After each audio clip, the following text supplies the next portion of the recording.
Hulikam sa Calamba, Laguna ang pagsalpok ng van sa isang lalaking pedestrian sa barangay Makiling. Imbis na tumigil, tinakasan ng driver ang nasawing biktima. Yan ang unang balita ni Gabriel Gonzalez.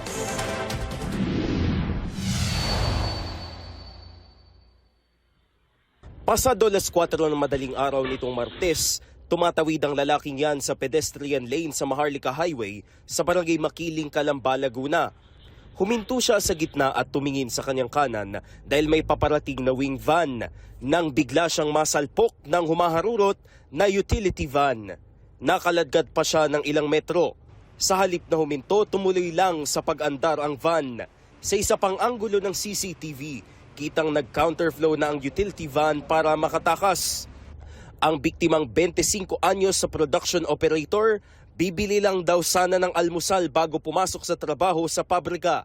Ayon sa pulisya, inireport ng isang nakakitang motorista ang pangyayari sa mga otoridad. So nung nalaman nila po yung pangyayari, hinabol po nila yung FB para kung sakaling mahabol pa nila si going to crossing Calamba po. So sa kasamang palad sir, hindi na nila naabutan. Dito sa pedestrian lane na ito, nahagip ang biktima habang siya ay tumatawid.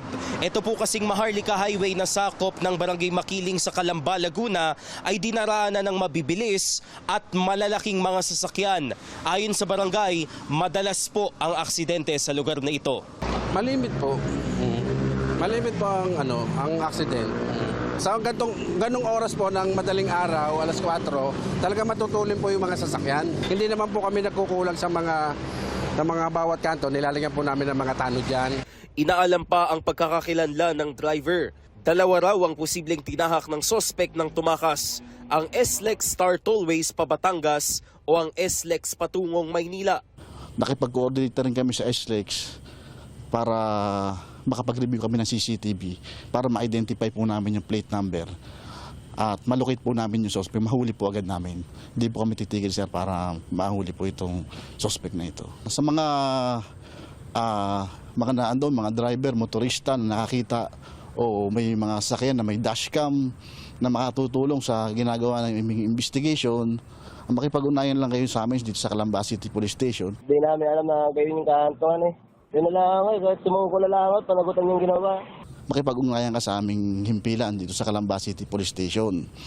Alam mo ang nangyari, nakapatay ka, nabangga mo yung tao, may mga pamilya siyang naiwan, yung tao na yan, nagtatrabaho yan. Ito ang unang balita, Gabriel Gonzalez, GMA News.